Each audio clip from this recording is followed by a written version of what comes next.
no Brasil o Dia do Homem, né? Tem o Dia da Mulher, também tem o Dia do Homem. Né? A data tem o objetivo de conscientizar a população masculina sobre os cuidados que devemos tomar com a saúde, né? Então, o médico urologista, Dr. Rafael Morato, é o meu convidado de hoje.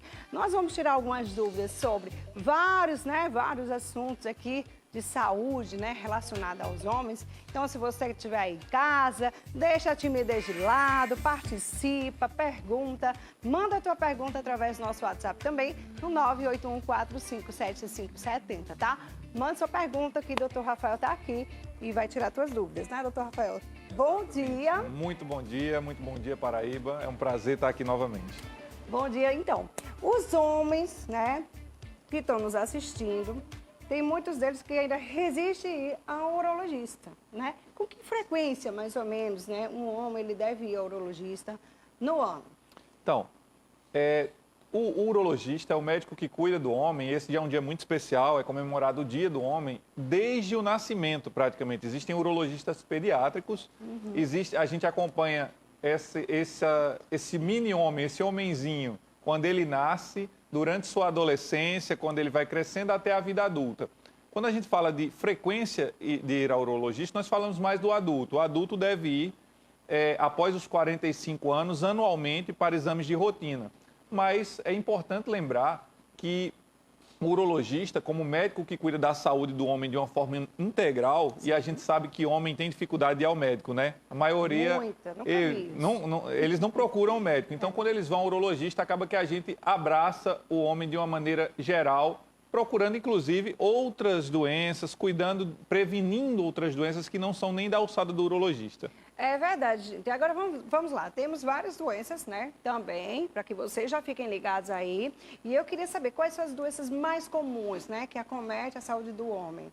Quais são as mais comuns, doutor? Isso é muito importante, porque como eu falei anteriormente, a gente acompanha desde quando o homem ainda é criança. Então, em cada fase da vida existem algumas doenças diferentes. Por exemplo, o trabalho do urologista vem, quando é uma criancinha, saber se o testículo desceu e foi para o saco. Saber se a criança consegue expor a glande, que é o popularmente conhecido como a cabeça do pênis.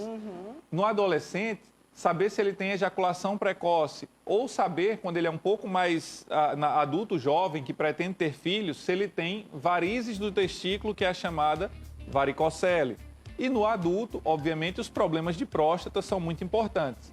Apesar de hoje ser dia do homem, é muito importante lembrar uma coisa que é fundamental. O urologista não é apenas o médico do homem. Isso é uma coisa que ainda se faz muita confusão. Ontem, no meu consultório, minhas 4 primeiras pacientes foram mulheres. E uma delas disse que, ao chegar no consultório, ela pensou que ela tinha chegado no lugar errado. Tem muita mulher aqui. E não, 70% dos nossos pacientes são homens, a quem nós dedicamos o dia de hoje, e 30% são mulheres, porque a mulher, apesar de não ter próstata, ela tem todo o resto do sistema urinário. Tem rins, tem ureter, que é o canal que sai do rim, tem bexiga, e disso nós cuidamos. Também, né? Com certeza. Me diga uma coisa, a incidência de infecção urinária, por que é menor nos homens? Nos homens, realmente, eles têm bem menos infecção urinária. Primeiro porque o canal que sai o xixi do homem, ele é bem mais longo. É aquele que passa por dentro do pênis. E na mulher ele é bem curto, tem cerca só de 2 centímetros. Então, as bactérias que estão na pele, elas têm muito mais facilidade de entrar na bexiga, por esse canal pequenininho, do que ter que percorrer todo o canal do homem até chegar lá na bexiga. Isso é um dos principais motivos. Doutor, me tira uma dúvida. Por que a gente vê alguns homens coçando o saco? Vou dizer assim, gente.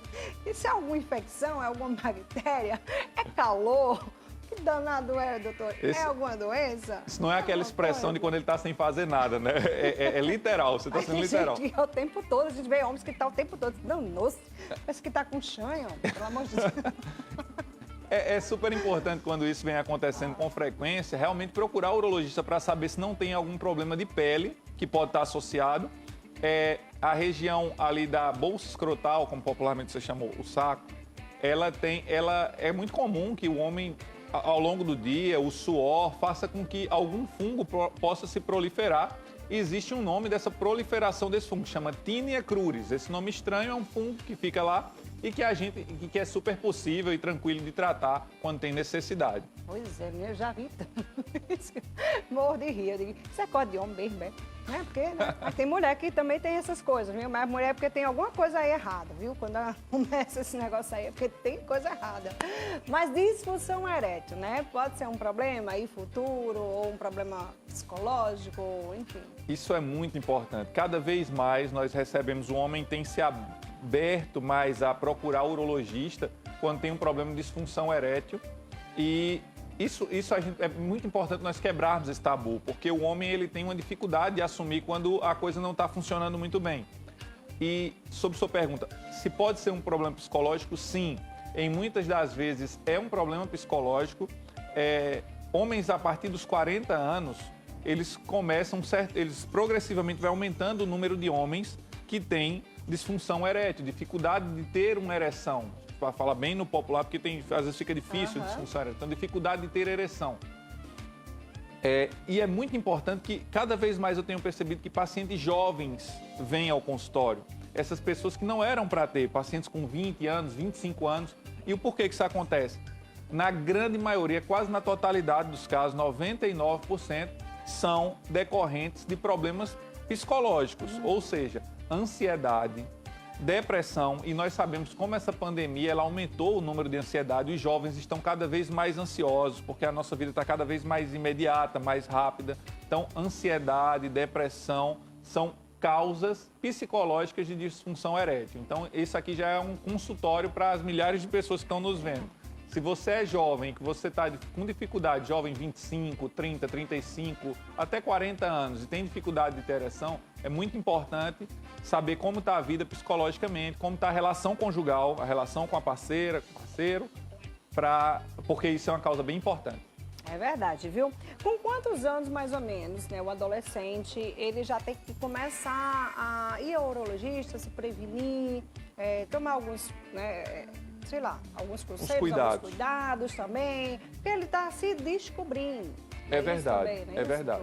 Então, se foi tudo normal na vida desse adolescente até ele chegar nessa idade, acredito que a melhor idade para que ele vá ao urologista é, caso ele consiga, se ele planeja ter relações sexuais, se ele planeja começar essa vida sexual, ir ao urologista para ter algumas informações, perguntar, tirar algumas dúvidas e receber alguns conselhos nesse sentido, é muito importante.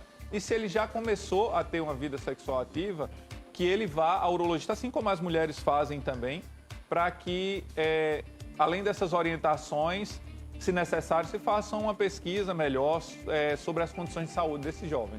Puberdade começa com quantos anos, doutor? Varia um pouco de pessoa para pessoa, mas a partir dos 13 anos a gente pode dizer que a puberdade se inicia mais claramente. É um processo que ele tem várias fases, esse desenvolvimento que a gente chama de desenvolvimento puberal, mas a partir dos 13 anos é um momento que a gente consegue dizer assim, começou. O menino já começa a fazer, né, safadeza, Eita, Jesus, ai meu Deus, Senhor, já tô pensando nos meus meninos. Você tem filhos, né? 2 meninos. A gente tem que saber, né, porque a gente não entende muita coisa de homem, né, então eu tô perguntando, claro que eu não sou besta nem nada. Aqui é o consultório do Boiano, gente, então você que tá em dúvida, manda a tua pergunta também aqui pro nosso WhatsApp, né, não tenha vergonha se você é mulher, se você é homem, se tem filho, se não tem, se tem algum problema aí, não precisa se identificar, só manda a tua pergunta no 981457570, tá? Se não quiser deixar seu nome, não precisa. Câncer de próstata só acomete em idosos ou jovens também estão começando a aparecer aí? Essa doença, o câncer de próstata, que eu sempre falo, fora os cânceres de pele, é o câncer mais comum no homem. Imagine que de cada 100 homens com câncer no mundo, 3 deles têm câncer de próstata. Então é muito comum. Ele não acomete jovens que como a gente acha, 20, 30 anos. Mas a partir dos 45 anos, quem teve história de câncer de próstata na família, ou seja, pai ou irmão, deve começar a se cuidar. Então não acontece só no velhinho e tal. A partir dos 45, 50 anos, ele pode acontecer. E essa é a fase dos 45 até os 75 anos, é a fase onde nós, urologistas, mais queremos ter os homens próximos de nós, para que, se isso aconteça, nós possamos tratar adequadamente o câncer de próstata. Doutor, por que só até os 75 anos? E depois? Não pode acontecer? Pode sim, mas o câncer de próstata é uma doença tão lenta e gradual que, se ela acontecer a partir dos 75 anos, ela vai acontecer tão lentamente que é muito mais provável que a pessoa tenha uma vida plena e venha a falecer por outra causa do que propriamente pelo câncer de próstata. Esse tal de toque retal, né, é um tabu, porque os homens já ficam meio assim, eu vou não para esse negócio de fazer esse exame, tem muitos homens, né, que tem esse preconceito, né, causa dor, é um desconfortozinho. Como é que é, doutor? Apesar de existir esse tabu, realmente, essa preocupação tem muito mais a ver com a preocupação cultural, com o machismo, do que propriamente com dor. Não existe dor no exame de toque retal. As condições que poderiam causar alguma dor, quando, por exemplo, o homem, se ele tiver hemorroida, fissura anal, outros problemas anais, a gente evita de fazer nesses casos. E é bem importante lembrar aos homens em geral que atualmente a gente só faz o toque retal, na maioria das vezes, quando existe uma justificativa para isso. Por exemplo, ou previamente a pessoas que nós já sabemos que vão ser operadas, ou aquelas que possuem um PSA, que é o exame de sangue que a gente faz para saber se tem chance de ter câncer de próstata.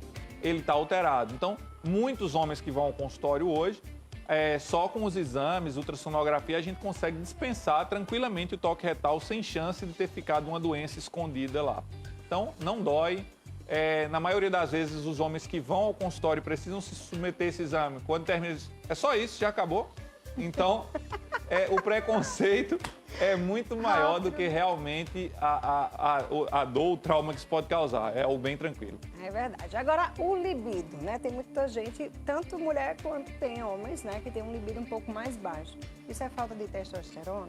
Isso é muito importante de ser falado, porque existe um número, as pesquisas mostram que durante a pandemia houve um aumento do número de pessoas com queda, principalmente homens, com queda da libido. O que é a libido, para você que está em casa? Libido é o desejo, a vontade de ter relação.